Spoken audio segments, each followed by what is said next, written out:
since we are talking college football, I did want to mention something we had talked about. Obviously, last year, if you followed us, we chronicled the entire season that was the Michigan Wolverines from literally the end of the season when they lost to TCU and everything the year before, all the way through to the national championship. And we know there was some suspensions. There was some things. We covered everything Jim Harbaugh, and we found out what came out. Connor Stallions stealing signs, something that's not illegal.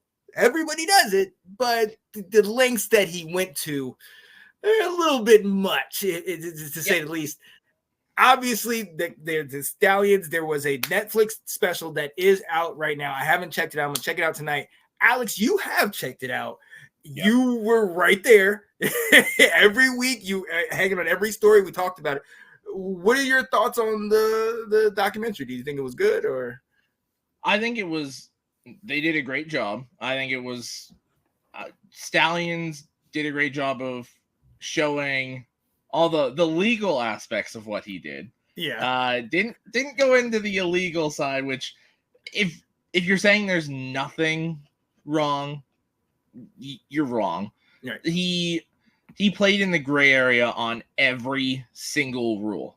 Yes. And some of it crossed over into that illegal territory. It absolutely did. There's no denying that.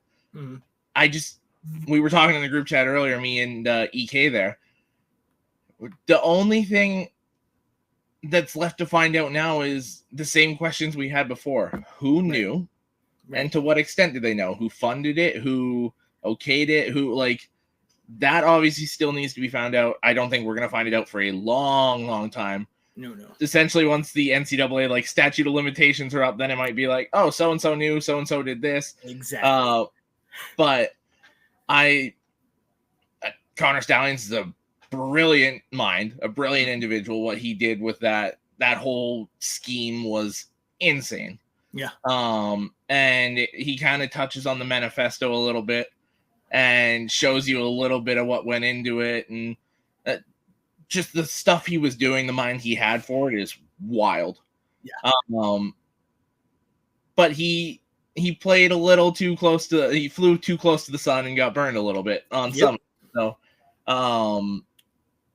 if you haven't watched it, definitely go watch it. It was a great watch, about an hour and a half, and really goes into the depths of all of it. So, it was really good. Oh yeah, I'm definitely gonna check it out. Obviously, we've been talking about it. I felt like I was there next to you because we talked 2 or 3 times a week about it. So every news story, every report that came out, you would share it with me. I would read, this and that. But just the craziness and just how close, how blurred that line is to the things that you actually can do and that have been done. You hear coaches talk about it all the time, that it's like, yes, we all steal signs. That's part of scouting. You're trying to figure out what the other team is going to do.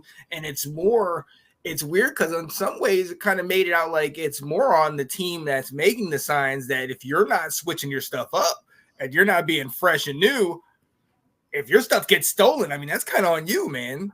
And listen, the week Stallions got fired, and sorry to the people that watch this that cheer for Little Brother, but it was the Little Brother game. They used 0 signs whatsoever. Yeah. 49-0. To be fair, they didn't need any help in that game. Michigan State rolled over, all right?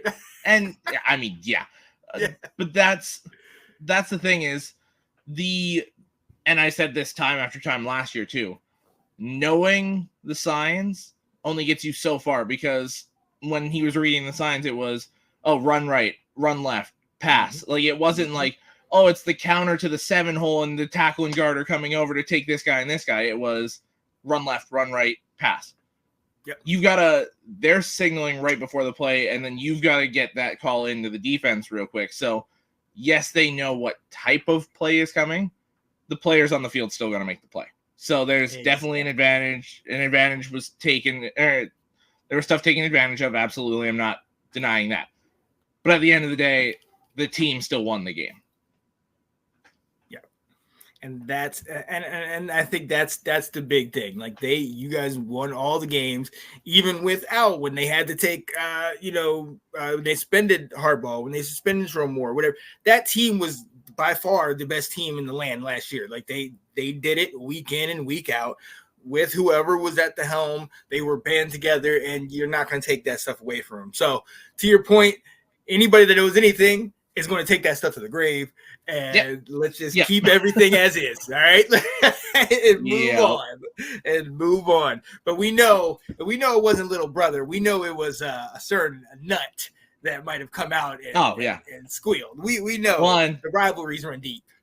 And they so at the end of the documentary, they show the NCAA interview in April with Stalions and his lawyer, to further their investigation. And they flip that question to them. Mm-hmm. Like, how was this info gotten? Did it come from a certain school? Did it come from these certain people? So they're trying to kind of flip that investigation back that way too. So it was very interesting. Oh yeah. They know they did wrong. But it's all right. It's all in the competition, man. It's all in competition. But you guys got the ring. So there we go. Yep. NCAA said we won fair and square too, so there it is.